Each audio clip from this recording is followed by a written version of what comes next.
क्या चांद पर सोना चांदी मिल चुके हैं? क्या चांद पर एलियन मिल चुके हैं? क्या चांद पर पानी या बर्फ का पता चल चुका है? ऐसे कई सवाल आपके दिमाग में घूम रहे होंगे, लेकिन फिलहाल तक ऐसा कुछ नहीं हुआ है। ना तो चांद पर सोना मिला है और ना ही एलियन। अभी तक चांद की सतह पर पानी या बर्फ के भी कोई सबूत नहीं मिले हैं।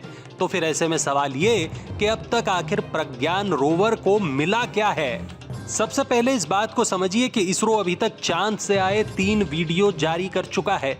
ये वीडियो अपने आप में खास हैं क्योंकि चांद के जिस हिस्से की ये वीडियो और तस्वीरें हैं, वहां की तस्वीरें और वीडियो इससे पहले कभी देखे नहीं गए हैं। लेकिन रोवर वीडियो और तस्वीरें भेजने का ये काम केवल 14 दिन तक ही कर पाएगा, क्योंकि विक्रम लैंडर और प्रज्ञान रोवर की जिंदगी केवल इतनी ही है।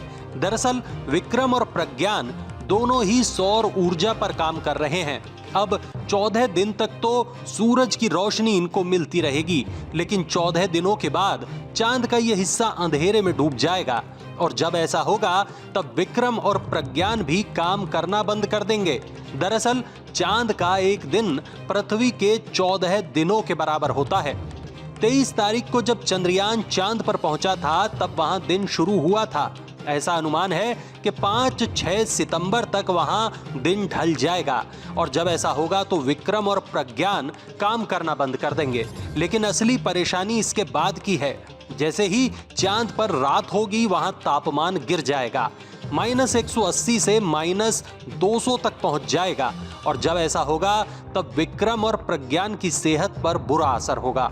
इतना बुरा कि शायद ये फिर काम ही न कर पाएं। लेकिन अगर इसके बाद भी दोबारा सूरज उगने पर ये दोनों काम करते हैं तो ये अपने आप में एक चमत्कार के जैसा होगा। अब दूसरी बात समझिए, चंद्रयान 3, विक्रम लैंडर और प्रज्ञान रोवर अब लौटकर पृथ्वी पर नहीं आएंगे, लेकिन रोवर पर एक डिवाइस लगा है। यह डिवाइस चंद्रमा की सतह को चेक करेगा, पता करेगा कि वहां की मिट्टी में क्या कुछ है। ऐसा माना जा रहा है कि चांद पर यूरेनियम या हीलियम मिल सकता है या फिर टाइटेनियम भी। अनुमान ये भी है कि शायद वहां सोना भी हो सकता है। इसके अलावा वहां बर्फ भी हो सकती है। दरअसल चंद्रयान 1 ने चांद पर पानी के कणों की पुष्टि तो कर दी थी, लेकिन ये पानी कितना है और क्या इसे किसी तरह इस्तेमाल किया जा सकता है? प्रज्ञान रोवर इन सवालों का जवाब तलाशने की कोशिश करेगा। रूस, अमेरिका और चीन ऐसे मिशन चांद पर भेज चुके हैं जिन्होंने वहां से मिट्टी और चट्टानों के नमूने लिए और वापस आ गए। लेकिन भारत का प्लान ये नहीं है। भारत का प्लान मिट्टी और चट्टानों की वहीं पर जांच करने का है। अगर वहां कोई बेशकीमती धातु मिलती है या फिर वहां पानी की पुष्टि हो जाती है तो इसरो शायद अगले चरण में मानव युक्त यान भेजने का प्लान भी बना सकता है। लेकिन इस तरह के प्लान में बहुत तरह की तैयारी चाहिए होती है और अभी तक केवल नासा ही ऐसे प्लान को अंजाम दे पाया है। लेकिन मंगलयान और चंद्रयान 3 के बाद इसरो की धमक पूरी दुनिया में बनी है।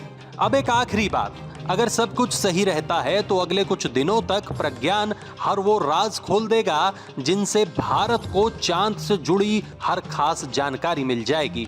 और तो और अगर कभी इंसान मंगल पर जाना चाहेगा तो क्या वो चांद पर बेस बना पाएगा या नहीं? ऐसे तमाम सवालों के जवाब भी भारत के इस मून मिशन से मिल पाएंगे। बस अब इंतजार है तो चांद से आने वाली नई जानकारियों का, जो भारत के लिए स्पेस की अंतहीन संभावनाओं का द्वार खोलेगी।